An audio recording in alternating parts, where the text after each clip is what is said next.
Welcome to the deep dive. Great to be diving in again. So today we're looking at some pretty different source material. It's excerpts from What You Feel Within, Taking Charge of Your Truth. Right, and this is based on a conversation, a channeled conversation, between Blossom Goodchild and this group called the Federation of Light. Exactly. And our goal here really is to unpack what's going on in this dialogue. We want to explore the ideas the source presents about, personal truth, how it suggests navigating difficult times. And where it points you for reliable guidance, I suppose. Within its own framework, of course. Yeah, think of us as exploring this particular map they lay out. We'll just follow the conversation and see what emerges. Okay. So it starts with Blossom getting quite direct. She brings up past predictions the Federation made, things like monoliths, pillars of light. And that second lockdown they'd mentioned, phase 2. Right. And she's basically asking, so what happened with those? She expresses feeling uncertain, maybe a bit, worn out, waiting. And this is where the source, the Federation, makes a really interesting move right away. Yeah. They don't really directly answer the prediction question. No, they pivot completely inwards. They actually ask her, do you, in your heart, believe these things will come about? And when she's honest and says she doesn't know, their response is basically, well, it doesn't matter what you're unsure of. And then, boom, the core instruction. They tell her to focus on building yourselves up into the you that you know you are. Using that specific phrase, the God you. So right from the start, it's less about predicting the future, more about inner state. Inner identity. Exactly. It's a clear redirection. But Blossom's reaction is, I think, very human, very relatable. Oh, totally. Yeah. She says, okay, she'll try. But she points out this massive gap, right, between intellectually getting the idea, I am God. Like as a concept. And actually knowing it. Knowing it so deeply you could, do things like healing yourself or others or the planet even. She feels that's miles away. It really highlights that struggle, doesn't it? Yeah. Thinking something versus being something. Absolutely. And the source kind of acknowledges this is tough, suggesting that's why they keep repeating their main points in different ways, hoping bits will click into place. Piece by piece. Then Blossom gets even more raw, really. She admits this whole awakening process feels exceedingly slow. And she wonders if it's tied to personal grief. She mentions Goody's passing, or if it's just how things are right now. And on top of that, she talks about feeling, apathy sometimes, a real disconnect. Yeah, she describes seeing all the awful stuff happening in the world, but feeling like it's outside her fishbowl was her word. Right. And out of that feeling, that fatigue and disconnect, comes that huge question, what is it all for? A question many people probably ask themselves. Definitely. So the Federation circles back to their stated mission. Blossom gives the answer based on what they've told her before. Which is? We are here to change the vibration of this planet from dark into light. Okay. Standard message for them. But then they push her. They ask, do you believe that? And her answer is revealing. She says she'd like to think so, but mostly believes it because, they've drummed it into us for 20-odd years. So it's more learned than felt at that moment. Exactly. And this is where the Federation makes, I think, the most crucial distinction in the whole dialogue. Okay. They tell her, essentially, forget what we've told you for a minute. Forget the drumming. What does your heart tell you? The heart versus the mind. Or maybe versus ingrained belief. Precisely. Yeah. And when Blossom is brutally honest again and says her heart tells her the planet is, she uses stronger language. Right. The Federation doesn't scold her. They actually use it as a teaching moment about this very process discerning what the heart is truly feeling versus other inputs. Interesting. So how does that unfold? Well, Blossom then offers a counterpoint, a time when her heart does know something else, something positive. Okay. She describes moments, maybe when she's having a good day, she sees a chance to serve, to help someone, and in that moment, her heart just knows love. Knows love. How does she describe that feeling? She says it's undeniable. It comes from somewhere unknown, feels like it's everywhere. It's not something learned, it just is. Wow.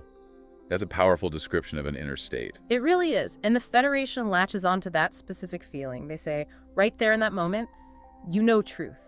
You know it inside of you. There is no denying this is who you are. So that feeling is what they're defining as truth. Not a fact, not a doctrine, but that internal resonance of love. Exactly. According to this source, that feeling is the ultimate compass. That's truth with a capital T. And then they draw a line in the sand. Anything that isn't that feeling. Right. Anything external designed to pull you down, they say. Or even internal stuff like negative thoughts, heavy feelings, anything weighing you down. That, they explicitly state, is not truth. Now, it's key to grasp how they're using truth here. It seems less about objective facts of events happening and more about defining truth as that specific inner state of knowing love. So if news or a thought or someone's words pull you away from that feeling, Then that thing, or your reaction to it, is what they're labeling not truth because it doesn't align with your core self as they define it. makes sense within their framework. It's about resonance. And the call to action that follows is pretty demanding.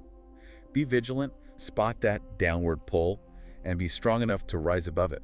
But again, Blossom brings it back down to earth. She says, easier said than done. Ha ha ha. Yes, the classic response. Totally. She talks about moments where she just cannot be bothered, feels done, just fed up of the slog, lacking the get up and go. That sounds very real, that feeling of spiritual fatigue, maybe. Yeah, and she even admits wanting more evidence that all this inner work is actually having a positive effect out there. Which is understandable. You want to see results. So how does the Federation respond to that honesty? They acknowledge it. They call this whole path the hardest task. They don't dismiss the difficulty. Okay, that's important. But they also reiterate there is light at the end of the tunnel. And then they really hammer home the point about personal power. Ah, yes, the you are in charge, take charge part. Exactly. They're very clear. We're not here to do it for you. Individuals have to do it for yourselves and therefore for the whole.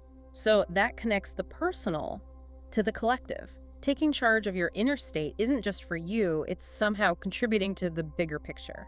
That's precisely the idea presented. And they bring in this concept of the bigger picture, the one, the you that is one.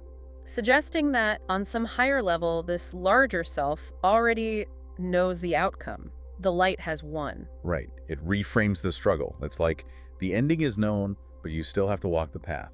And they offer an affirmation for the person struggling on that path. Yes. You are the strongest of the strong because you are capable of recognizing your strength. So just being aware of the struggle, trying to navigate it, is itself proof of your strength in their view.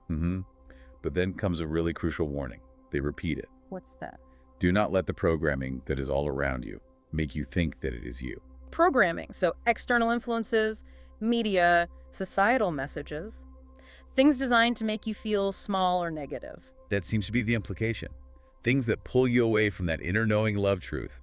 The warning is, don't identify with that negativity. Don't think that's who you are. And they suggest a practice to counter this. Yes, to reach out far beyond this, to learn to recognize those influences, internal or external, and consciously say, this is not me, this is not from me. A kind of mindful detachment, identifying what's truly you, the love feeling, and what's other. Precisely. And they give a tool for it, an affirmation. Let's hear it. They suggest, take a breath of light into your being and say, I am the light, I am the love, I am the truth, I am. A direct command to the self, reaffirming that core identity they've defined as truth. Yeah.